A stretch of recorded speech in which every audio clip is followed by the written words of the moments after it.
महंगाई के मारे अवाम पर हुकूमत ने पेट्रोल बम चला दिया है और अदालती केसेस भुगतने और अडियाला जेल के बाहर चक्कर लगाने वाली पाकिस्तान तहरीक इंसाफ पर मखसूस नशिस्तों के छीने जाने के फैसले का बम चल चुका है, जिसके बाद पीटीआई हिमायत याफ्ता आज़ाद अरकान के टूटने के खदशे और 27वीं तरमीम के आने की तवक्को का इजहार किया जा रहा है। यानी पीटीआई की कैफियत इस वक्त ये है कि मखसूस नशिस्तें हाथ से जा चुकी हैं और पक्की नशिस्तों पर भी कामयाब होने वाले उम्मीदवार आने वाले दिनों में हाथ से जा सकते हैं। अडियाला जेल का जिक्र हो रहा है तो आज ही ये खबर वहाँ से आई है कि इमरान खान ने 10 मुहर्रम के बाद एहतजाजी तहरीक शुरू करने की हिदायत पीटीआई क़यादत को जारी कर दी हैं। इमरान खान से मुलाकात करने वाली अलीमा खान के मुताबिक इमरान खान का ये कहना है कि 27वीं तरमीम लाने से बेहतर है कि बादशाहत का निज़ाम मुल्क में बाकायदा तौर पर नाफिज कर दिया जाए। इसके साथ साथ पीटीआई क़यादत मखसूस नशिस्तों के केस का जो नज़रसानी शुदा फैसला आने के बाद अब अपने अरकान असम्बली के टूटने के खदशे का खुलम खुला इजहार कर रही है और पीटीआई रहनुमा शाहदाना गुलजार साहिबा हमारे गुज़िश्ता रोज़ के प्रोग्राम में इस तरफ इशारा भी कर चुकी हैं। इसी खदशे के हकीकत का रूप धारने की एक ताज़ा तरीन झलक NA 142 साहिवाल से पीटीआई के हिमायत याफ्ता आज़ाद उम्मीदवार चौधरी उस्मान अली की 2 रोज़ कबल नून लीग में शमूलियत की शक्ल में सामने आ चुकी है। अब हुकूमत की अगर बात की जाए तो वो इस वक्त इंतहाई पुरएतमाद दिखाई दे रही है और साथ ही वज़ीर आज़म शहबाज शरीफ पीटीआई को दोबारा मज़ाकरात की भी ऑफ़र दे रहे हैं। क्या अब 27वीं तरमीम और अपोजिशन की एहतजाजी तहरीक दोनों की तकम्मल हो चुकी है? इस हवाले से गुफ्तगू करने के लिए हमारे साथ मौजूद हैं वज़ीर मुमलिकत बराए क़ानून व इंसाफ और रहनुमा नून लीग बैरिस्टर अकील मलिक साहब, और हमारे दूसरे मेहमान हैं पाकिस्तान तहरीक इंसाफ के रुकन कौमी असम्बली और फोकल पर्सन बराए वज़ीर आला खैबर पख्तूनख्वा शाहिद खटक साहब। अस्सलाम वालेकुम जी, थैंक यू आप दोनों का, बहुत शुक्रिया। अब आप दोनों यहाँ पर साथ साथ बैठे हैं, मैं सोच रही हूँ कि पहले किसकी कंडीशन ज़्यादा सीरियस है मैं उससे बात का आगाज़ करूँ, लेकिन चूंकि आपके पास ओनर ज़्यादा बड़ा है और आज बम की बात हो रही है तो जो ताज़ा तरीन बम जो हम पे चला है वो है पेट्रोल का।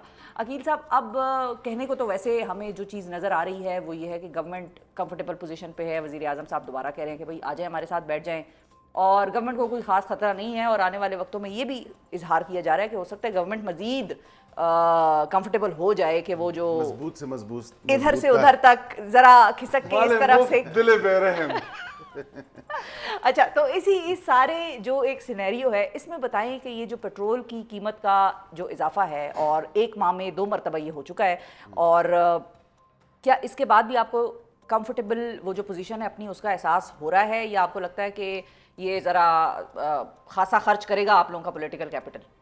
बिस्मिल्लाहिर्रहमानिर्रहीम। शिफा साहब बहुत बहुत शुक्रिया। देखें, मेरी ज़ाती राय तो ये है कि बिल्कुल पेट्रोल की कीमतें नहीं बढ़नी चाहिए और आवाम को जितना रिलीफ फराम होना चाहिए वो बिल्कुल हमारी ज़िम्मेदारी है। वसीयत हुकूमत हमें बिल्कुल फराम करना चाहिए।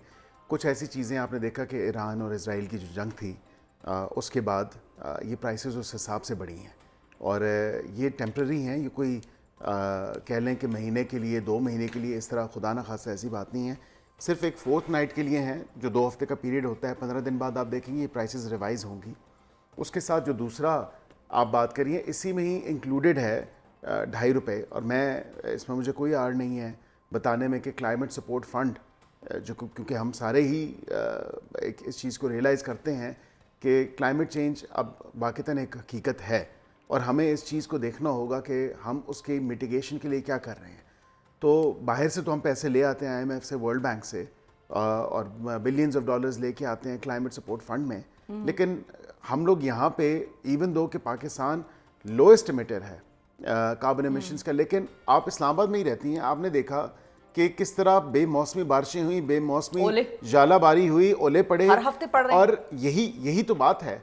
उसके लिए हमें कुछ ना कुछ तो करना है, चाहे हम वो पौधे लगाएं। अब जिस तरह CM ने दुआएं ले लें, आवाम की दुआएं ले लें, पेट्रोल की कीमतें कम करके, हो सकता है कोई ओले पड़ना रुक जाए। लेकिन आपकी बात बिल्कुल दुरुस्त है कि जो क्लाइमेट चेंज का इम्पैक्ट है वो पाकिस्तान पे सबसे ज्यादा आता है और हम कंट्रीब्यूटर्स में सबसे शायद नीचे 2 डिग्रीज जो है वो आपका 2 से 2.5 डिग्री आपका टेम्परेचर बढ़ा है, दर्जा हरारत बढ़ा है। अब ये इस चीज़ को मिटिगेट तो करना है, वो इसी में ही एडेड है। पेट्रोल की जो प्राइसेस ओवरऑल जो इस जंग के तनाज़र में बढ़ी हैं वो after about 15 days, fourth night, 14-15 दिन बाद वो कम हो जाएंगी इंशाल्लाह।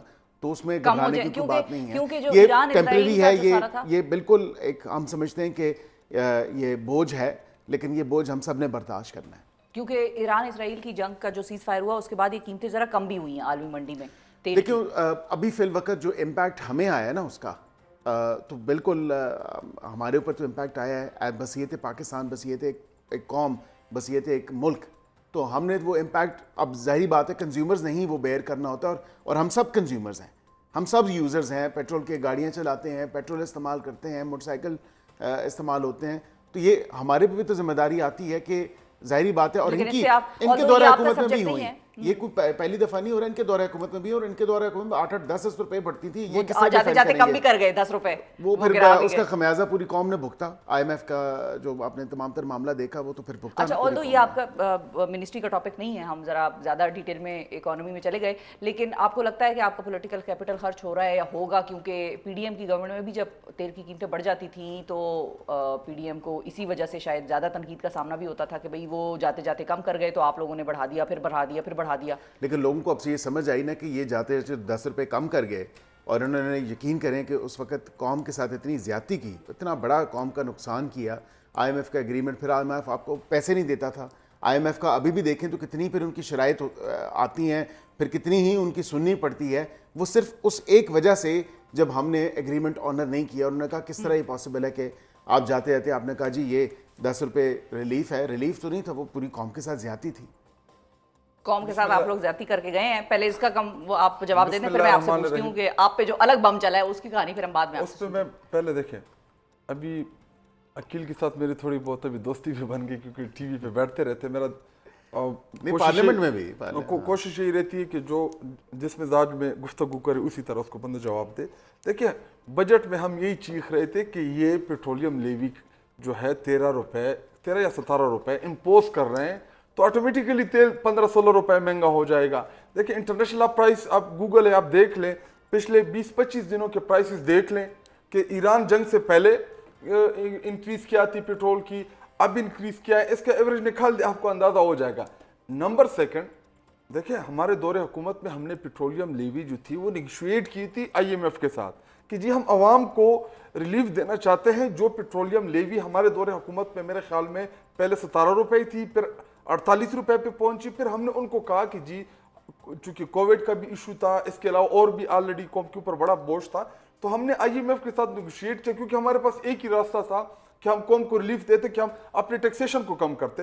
لیکن انہوں نے کم کرنے کی بجائے دیکھیں یہ 48 سے 78 پہ لے کے گئے, اور 78 سے اب 100 پہ لے کے گئے. 70-80 روپے انہوں نے پیٹرول کی قیمتوں میں. انٹرنیشنلی کوئی انکریز نہیں ہوا, انٹرنیشنلی شاید 2-3-5 لیکن جاتے جاتے جو وہ بھی کہہ رہے ہیں, اور جو عام تاثر بھی ہے کہ آپ لوگوں کو پتا تھا کہ ووٹ آف نو کانفیڈنس آ چکا ہے, آپ لوگ جا رہے ہیں جاتے جاتے. ہم نے آئی ایم ایف کے ساتھ یہ نیگوشیٹ کیا تھا, ہم نے ان سے بات کی تھی, ہمارا ڈیلیگیشن گیا تھا کہ دیکھیں ہمارے اس ٹائم مہنگائی کا ایشو ہے تو ہم ریلیف دینا چاہتے ہیں. اس کے بعد دیکھیں چلو 10 روپے ہم نے دے دیا, چلو ٹھیک میں مان لیتا ہوں. کتنے مہینے دیا ہوگا؟ 2 مہینے, 2 یا 3 مہینے, زیادہ تو نہیں ہوگا نا, کیونکہ ریجیم چینج 2 مہینے یا 3 مہینے ہوگا. جو اب ان کے پچھلے 17-18 مہینے اور یہ 15-16 مہینے, 3 سال آلموسٹ یہ ہو گئے, یا بلکہ 2.5 سال میں انہوں نے جو 78 روپے کی اوز لیوی وصول کی تھی وہ پیسے کدھر گئے؟ مطلب اگر 3 سال تک یہ انہوں نے پیسہ جمع کیا تو پھر تو ہونا چاہیے تھا کہ یہ ریلیف دیتے, نہیں دیا. ایک دوسری بات, یہ صرف انہوں نے پیٹرول مہنگا نہیں کیا, انہوں نے اس پیٹرول کی وجہ سے 2 روپے یونٹ آپ کی بجلی جو ہے وہ کل آج شاید مہنگی ہو بھی چکی ہو, ورنہ کل ہو جائے گی. دیکھیں اس ملک کے ساتھ ہو کیا رہا ہے, یہ میرا بھائی مائنڈ نہ کریں. نواز شریف اور اس کے جتنے شوگر ملز ہیں, جب پاکستان میں گروئنگ ہوتی ہے شوگر کین کی, جب کرشنگ ہو جائے, چینی بن جائے, تو چونکہ مارکیٹ میں چینی زیادہ ہو جاتی ہے, تو یہ اپنے چینی جو ہے چونکہ یہاں پہ پھر ان کو سستی فروخت کرنی ہوتی ہے, یہ باہر بیچ دیتے ہیں مہنگے داموں, کیونکہ ڈالر میں آپ کو پیسے ملتے ہیں, اپنی چینی مہنگی بیچ دیتے ہیں. پھر جب شارٹیج آتا ہے تو باہر سے مہنگی چینی خرید لیتے ہیں. ان کی صحت کے اوپر کوئی اثر نہیں پڑتا, کیونکہ مہنگی چینی بیچتے ہیں. اور میرے اور آپ جو عام مڈل کلاس غریب لوگ ہیں, اس کے لیے پھر ہم جو ہے وہ مہنگی چینی خرید کے بعد. اسکینڈل تو ہر دور میں ویسے آئے ہیں, آپ کے دور میں بھی آئے ہیں چینی اسکینڈل. میں بتا رہا ہوں چینی ویسے ہی مضر صحت ہے.